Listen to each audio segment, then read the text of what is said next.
Welcome to the Fantasy Six Pack. Tonight, we're going to be doing rookie top 10 linebackers. I'm your host, Steve Hungarter. I can be found on Twitter, IDP Hunter. Tonight's guest is AJ Veal. What's going on, AJ? Hey, how's it going, Steve? Thanks for having me on, brother. Oh, yeah, no problem at all. And I'm looking forward to this podcast. Now, AJ, he is a former military veteran. He's a former employee at the USO in Europe. While he was there, he was a sports writer for the Army. He gets out of the military, comes back home. As a civilian, he becomes a sports writer again for a fantasy site called the Fantasy Pigskin Nutl. Now, AJ, I got to ask you, what the heck is a pigskin nut? Is that some kind of dark web stuff? What is a pigskin nut? Who names their fantasy football site Pigskin Nutl? And what are you writing over there? I'm assuming the guy that founded it came up with it. He was just crazy about football, and all the other good names were taken. So he had to rock with the pigskin nut, though? And he was a nut about it. But, they focused on pregame, postgame, upcoming people going to the combine, drafts. They had fantasy section. They even covered XFL, USFL, all the leagues. But it's now defunct. So, just doing it and reading and studying on my own and still hustling, but just for my own enjoyment. What kind of articles would you write? I did a lot of breakdowns on the AFC South pregame and postgame, but my strong suit was going to be specifically in incoming rookies going to the combine. I watch a lot of college football. And I know that about you. For the audience at home that doesn't know AJ Veal and his work, he plays in several leagues with me, and he is head of the class when it comes to these rookies and scouting. You're like in the dirt with these guys, like knee deep in it. What's some of your secrets to scouting? How do you know all these players in such a little bit of time? So kind of all started back in 2003. And as I know, most of y'all are getting ready for the new NCAA to release. But back in the day, we had to name the players ourselves. I didn't want to play with number 15 on the Florida Gators. I wanted to play with Tim Tebow. So I would go in and manually edit. And I found this magazine that I would reference. And I've saved all of them over the years, but it's actually Phil Steele's College Football Preview. Full breakdowns, full teams. And then I realized I started remembering all the players and then their stats. And then in 2007, ESPN came out with their top high school rankings, top high school players. Started reading that, started remembering players from high school, junior year, leading into college, and then from college going into pro. So kind of just found out that I could remember these players and their heights, their weights, their stats, where they went to school 40 times, bench press, stats, you name it. I'm trying to remember a story. Wasn't there a guy you met recently, an NFL player, with your job? We'll cut into your job in a minute. Wasn't there a guy and you knew his stats and he didn't? Wasn't there a story? I'm trying to remember that. Yeah, I went fishing with the Falcons 2 years ago, and D'Angelo Malone was a DN outside linebacker from Western Kentucky. And I went up to him, and he's like 6'7". I'm like, yo, bro, like, I'm so happy you came to the Falcons. Like, they need pass rushers, and you're solid. Yeah. He's like, you're a Western Kentucky fan? I was like, no, dude, I just love football.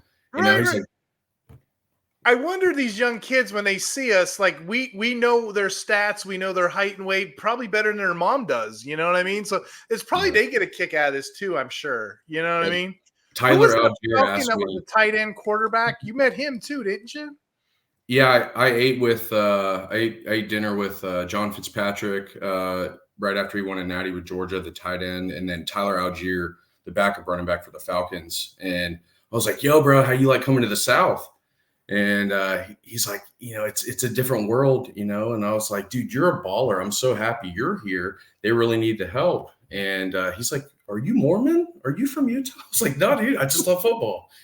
So like not a lot of people know who guys from Utah State are or know guys that are from Bowling Green, but I just enjoy football. And if you watch it enough, like I have been over the past 20 plus years, quality when you see it. And it doesn't have to be Alabama players, right? There's studs on Buffalo. Look at Khalil Mack out of Buffalo. Who would have thunk?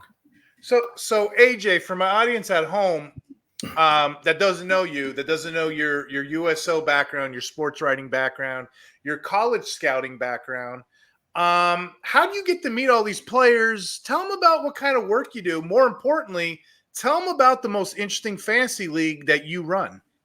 Yeah. So I currently do marketing and outreach for a military nonprofit called the Share Military Initiative. We are a department of the Shepherd Center in Atlanta, which is a brain and spinal cord rehabilitation hospital. My program specifically focuses on the military population within mild to moderate brain injury. I fly in folks from around the world. We treat them, no cost, focus on their cognitive functioning, vestibular, reducing headaches, and just improving their overall ADLs or activities of daily life, trying to get them back into, fulfilling whatever their dreams are, whatever their goals are. They gave a lot for our country, so we're just giving back now. Right. When I came on Share about 5 years ago, I had an idea of starting a fantasy football league with my clients going through the program. Takes a lot of manpower and brain power and thought and dedication to successfully manage a fantasy football team. So I talked to some clinicians and decided that I wanted to start a league with my clients that were trying to overcome the symptoms of traumatic brain injury. So here we are, year 5, just finished. Steve is in the league as he's a vet. You got to be a vet to play in the league. Don't necessarily have to be a client of my program, but most of the clients in there are. Steve has won the championship twice. I'm still sitting on the outside looking in. I was undefeated all year, and then Steve destroyed me, after the bye week in the playoffs. But it's a great league, and there's some guys in there that have never played before, just trying to venture out, try new things, get the brain working again, and that's what our goal is to reduce symptoms and help folks. I tell you, we play in some crazy leagues. We play in 32s. We play in 20 teams, empires, vampires, whatever. But that's probably the most rewarding league to be in a Wounded Warrior league with some of these guys.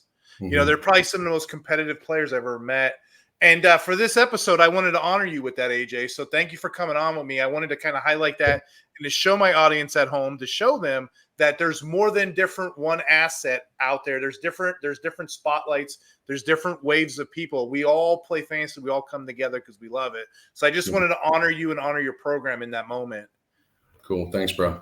Yeah, and then I wanted to one last time. I just wanted to honor these kids coming out of school. I mean, a lot of them are, that 18, 24-year-old range. A lot of these linebackers coming out. This is the last time this ranking is going to be relevant because, the combine is going to change. It's going to change it all, I was telling Will Stevens on the last pod, he's a writer too. I was telling him that, when we get to the combine, it's lion season. You're going to see guys that are shorter and weigh less and whatnot when they weigh in because a lot of them are hyping up their stock, But yeah, I just wanted to highlight this list with you if we can. But you, my friend, you're doing a wonderful league over there and you deserve an award or at least some recognition. I just want to win my league once. I'd be happy with that.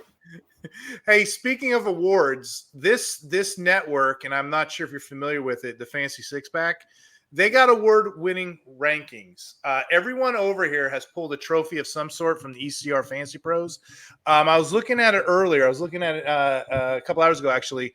We're a top 5 baseball site for people that are into baseball. We're a top 3 fantasy football site. I myself was the number 4 ECR ranker. You name it, we got it over here. Baseball, basketball, golf. I mean, this is an award-winning site. We're doing a promo right now, actually. If you guys want to subscribe to it, all you got to do is type in F6PMLB24. You'll save 15% off. That's a discount right now. But yeah, check that out, guys. Without further ado, I don't want to hold you up, but I want to go over this top 10 linebackers with you. Being that you have such a vast background, these players, I just wanted to go over guys on my bubble. These guys didn't make my top 10 list. Let me just run them by you. And if you want to give a little bit of specifics how about this? Are any of these guys in your top 10? You ready? I'm going to go through the list.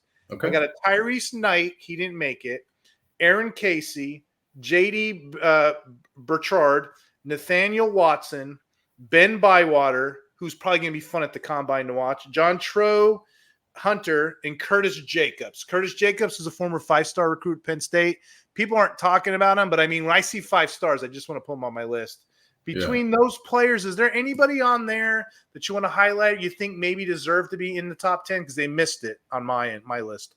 Two guys. Oh, really? You mentioned. Yep. Aaron Casey. That man is the truth. Okay. Don't watch a lot of Indiana football, but I do like to watch Big Ten to make fun of it a little bit, just because there's really only two teams that play in that entire league. When I watched him play, the defense was all him, right?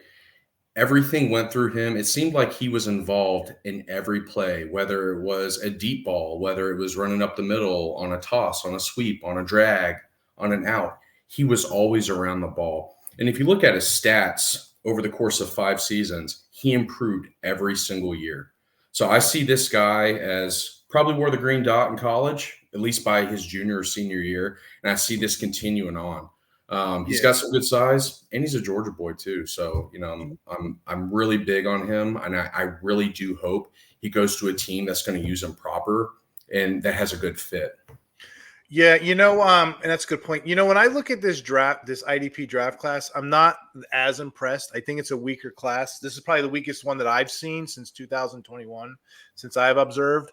But I really like the edges. I like the defensive line. Really like the cornerbacks. I've grown to like the defensive tackles. Little inconsistency here and there, but that's the class I like. I'm not as impressed with these linebackers, so maybe that's why my scouting. Maybe I got my blinders on. I don't know, but if a guy doesn't run anything faster than a 4.6, 4.7, I just don't know how he's going to get on the field. So maybe I'm a little biased towards people. I don't know. But, let me show you the guys I got on my list. You tell me what you think. Tell me if you got them higher or lower. Is that cool? Yeah. Okay, number 10.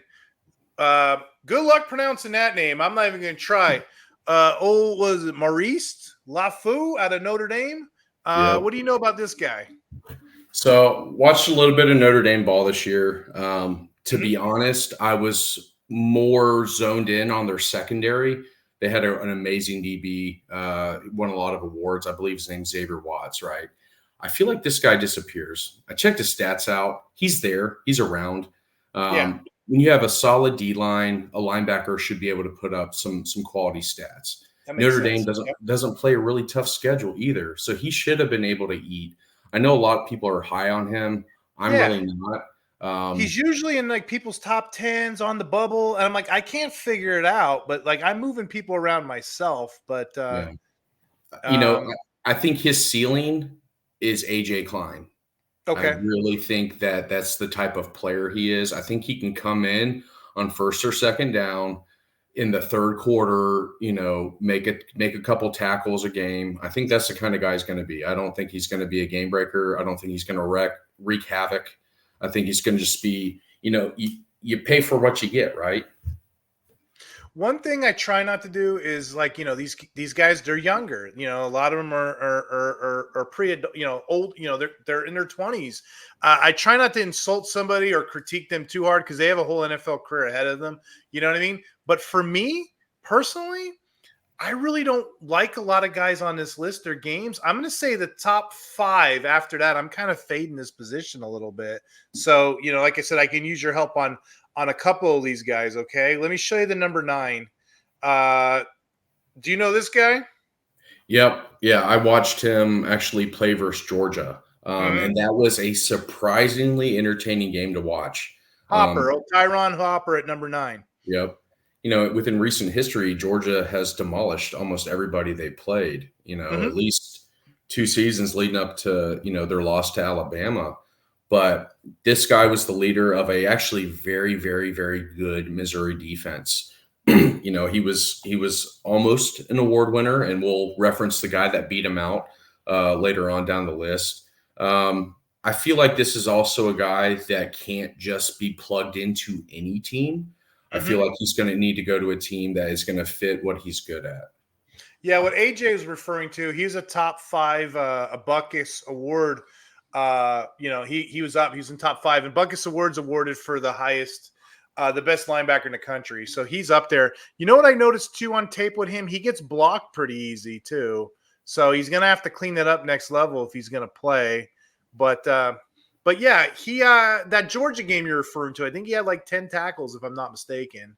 Yeah, he was flying around, man. You know, Mhm. and you like to see that in guys, you know, but like I said, he can't go to, you know, a scrub team. You know, he's gonna fit to really excel. I honestly think that's a lot of these guys. Like a lot of these guys to get on the field, it's going to be the right scheme, right opportunity. You know, Yeah, IDP, that's the whole thing. That's the whole game, IDP opportunity, you know. yeah. This guy here, number 8. Let's talk about Jaylen Ford. What you got on Jaylen Ford, AJ? I'm really high on this guy. Are you? Yeah, his 2023 stats weren't that great. If you watch the week 1 game where they opened versus Rice, it's Mhm. Rice, okay? JT Daniels, I don't know if y'all remember him. He was the old Georgia quarterback, West Virginia quarterback, USC quarterback. He transferred all around. Jaylen Ford took over that game early on. They had Christian McCaffrey's little brother on the field playing wide receiver at Rice as well. Mm. Gabe Taylor, Sean Taylor's little brother, is the safety on Rice. Rice actually has some skill position guys. Dean Connors at running back is like the poor man's Christian McCaffrey. Jaylen Ford clearly took over that game within the first probably 10 plays. He's a good athlete. Yeah. Yeah. So, but if you really go in and dig into his 2022 stats, 109 tackles, 52 assists, 2 forced fumbles, 4 picks. You know, so and Texas wasn't the Texas that we knew that year, right? So he was kind of doing it on his own. You know, You he know had what DeAndre popped Sweat. for me in the scoring? You know what popped for me when I was scouting him one his ability to cover. He's a good cover linebacker, and that's going to get him on the field too. Yeah. I mean, 4 interceptions, you know, that's a pretty decent number for a linebacker, especially in college ball with all the screens and bubbles. 2023, 63 tackles, 45 stops. I mean, that's some good numbers, you know, and I got him here at 8. Where do you have him ranked? I'd probably have him just right outside my top 5. I'd probably Gotcha. have him maybe 5. I'd have to go through and dig through my list again, but you know, I'm higher on him than I am, you know, a couple folks scattered in the top 10. Let me see what I got that maybe you don't. So number 7, I got Trevin Wallace. That's a bit of an ad to me.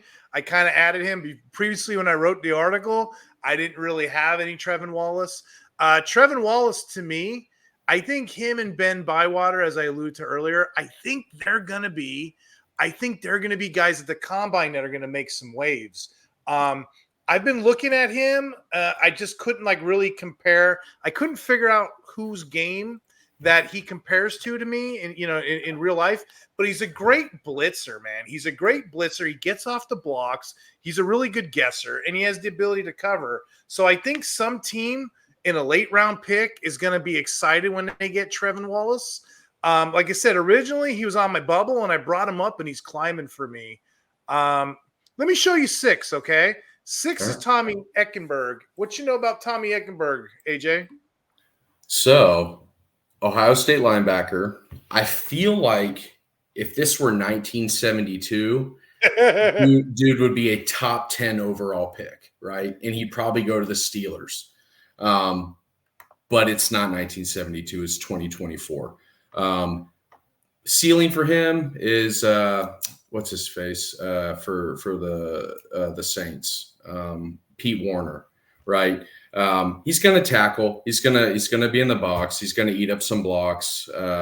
He's not going to take over a game. Yeah, he's got great stats, but I would have great stats and Steve would have great stats. We're playing behind 4 or 5-star defensive linemen.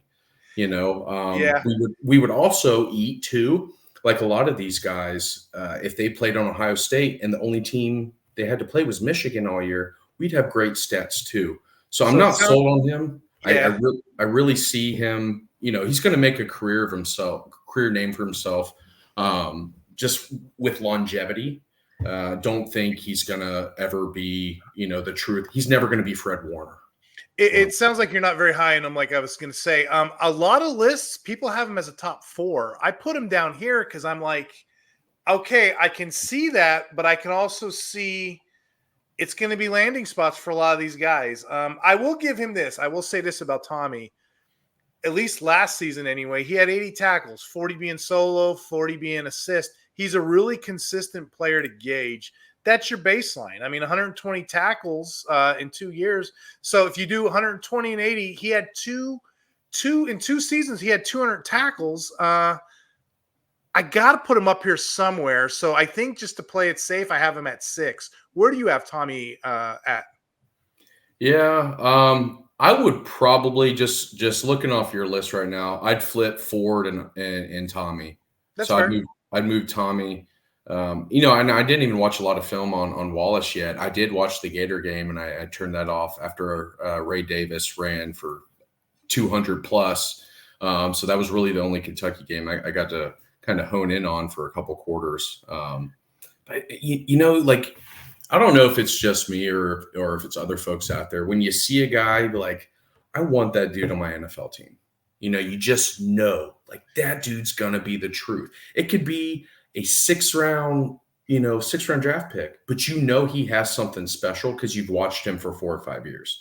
And for me, I don't have a lot of, you see how I play my leagues. I don't have a lot of high draft picks. So I'm looking at that middle tier. And this is probably, I'm going to land one of these linebackers in here. So that's kind of how I think. I think out of these guys in here, I would like a Wallace or a Ford for different reasons. Wallace being the ceiling for me, Ford being the floor. You agree? Yeah, I mean, I need to watch a little bit more film on Wallace to be a little bit more accurate. But the person on this list so far I've watched the most of was Jaylen Ford, for sure. I'm more comfortable with the top 5. I get a little excited with these guys. So let me just go to number 5 here. Just to recap for the audience, we got number 10 was Liufau, number 9 was Hopper, 8 was Ford, 7 was Wallace, 6 was Eichenberg. Let's get to 5. Cedric Gray. Cedric the Entertainer here. He's another guy, 2 seasons with 200 tackles. 2 seasons. I mean, that's pretty darn good. He's a tackle monster. What did you see with Cedric Gray's film? So I don't know if y'all know this. If you're not a UNC fan, they're not just a basketball school anymore. They have a really good coach, Mac Brown, coached at Texas for, it seems like, an eternity.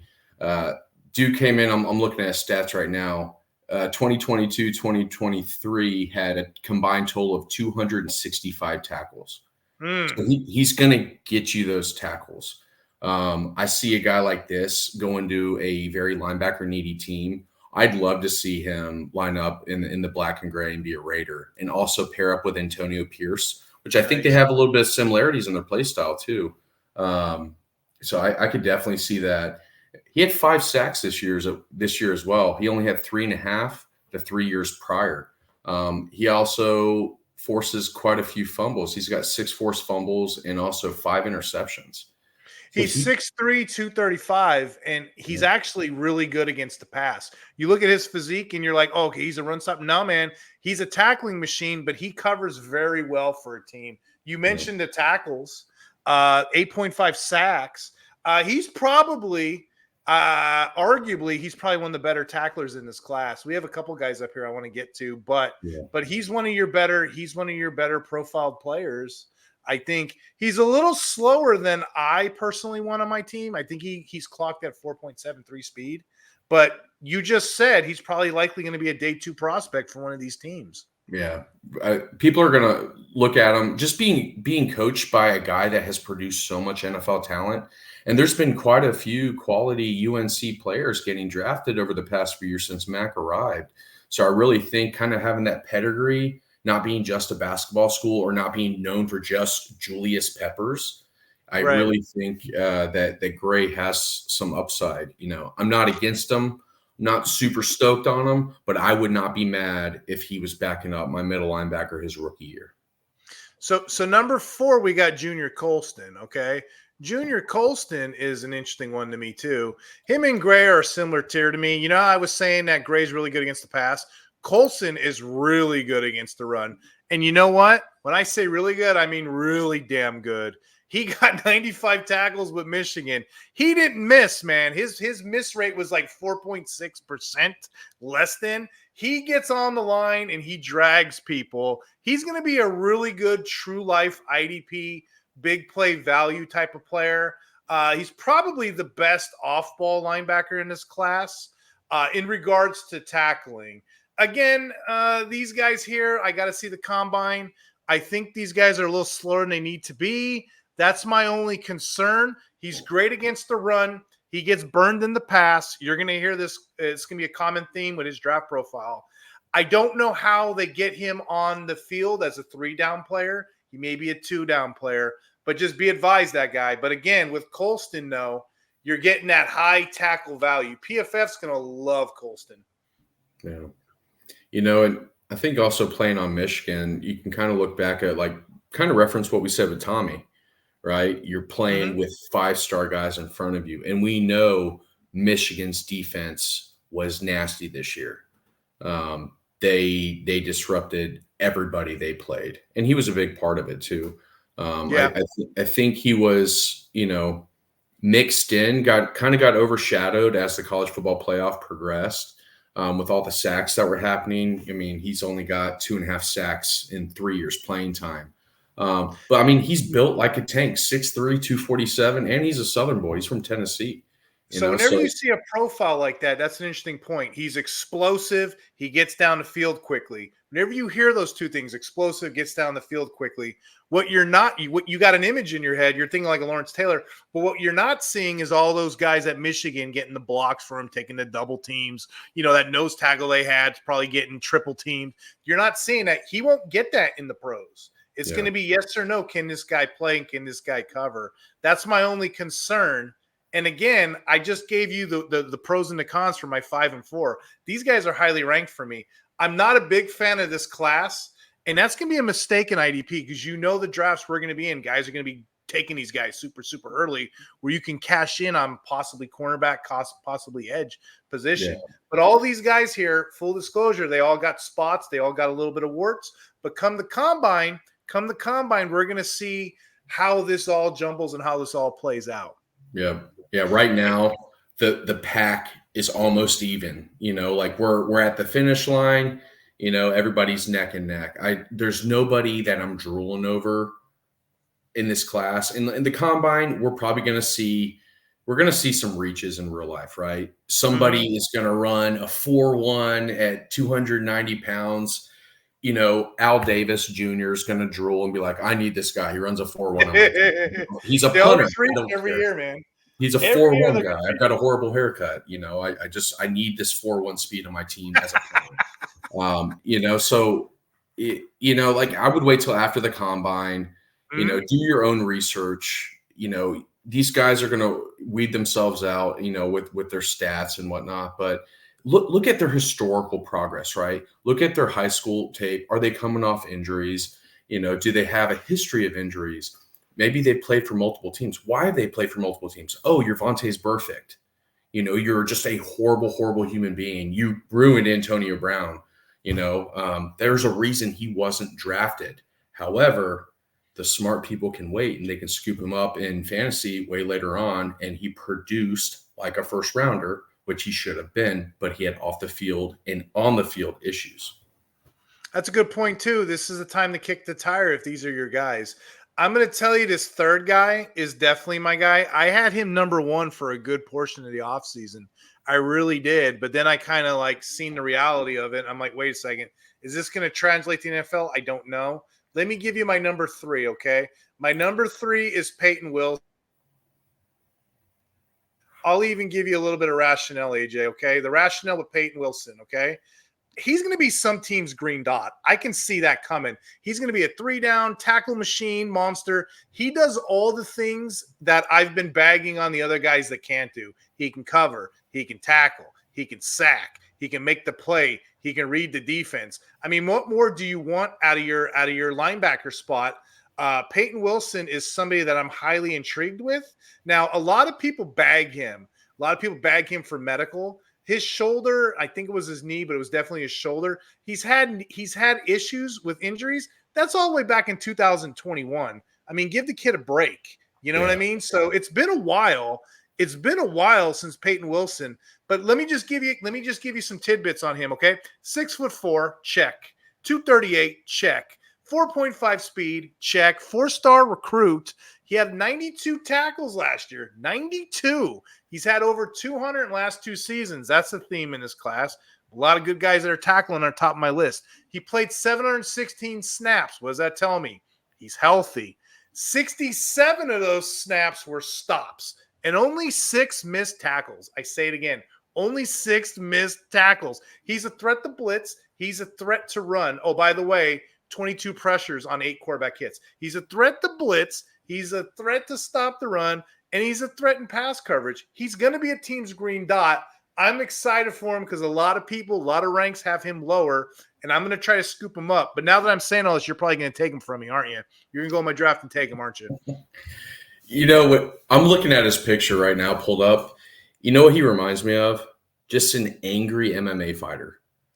That's what I see. Like, this dude wants to kick some ass. You know, he just looks angry. Like, his mom didn't love him as a child. Like, he's just mad at the world.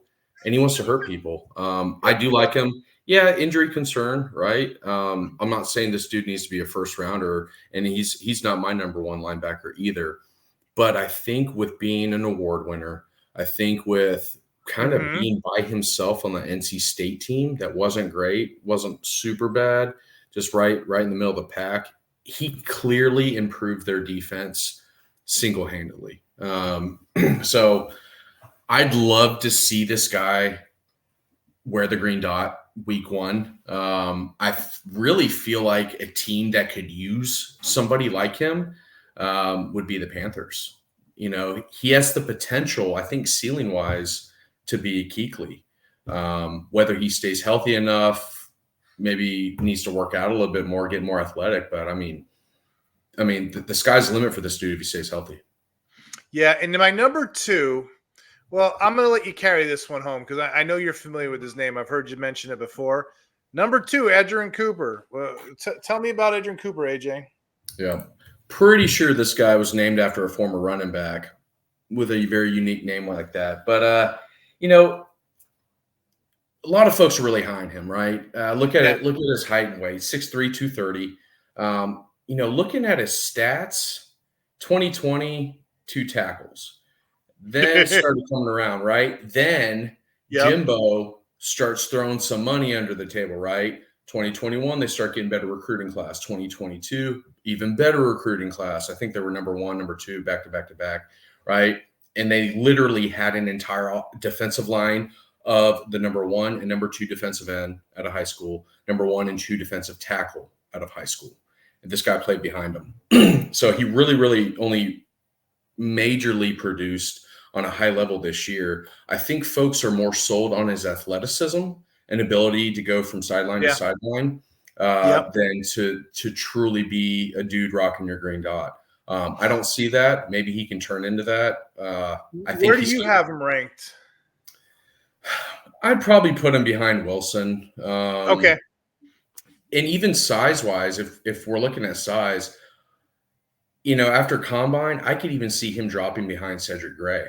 You know, but that's really going to be just going off this list. I could see him falling if he doesn't do well, but I think his athleticism is going to carry him, and a team is going to reach on him, taking him. Yeah, and that's what I think too. IDP guys got him pretty highly regarded. PFF has him highly regarded, and you hit the metrics here. He's 6'5". Okay, he's a little light, 230. That worries me, but you can put weight on the NFL. He misses a ton of tackles, but again, you can coach that up, clean the tackle up, right? What he does have is the coverage skills. What he does have is 51 stops. He had 10 sacks, 7 in the last 10 games, you know?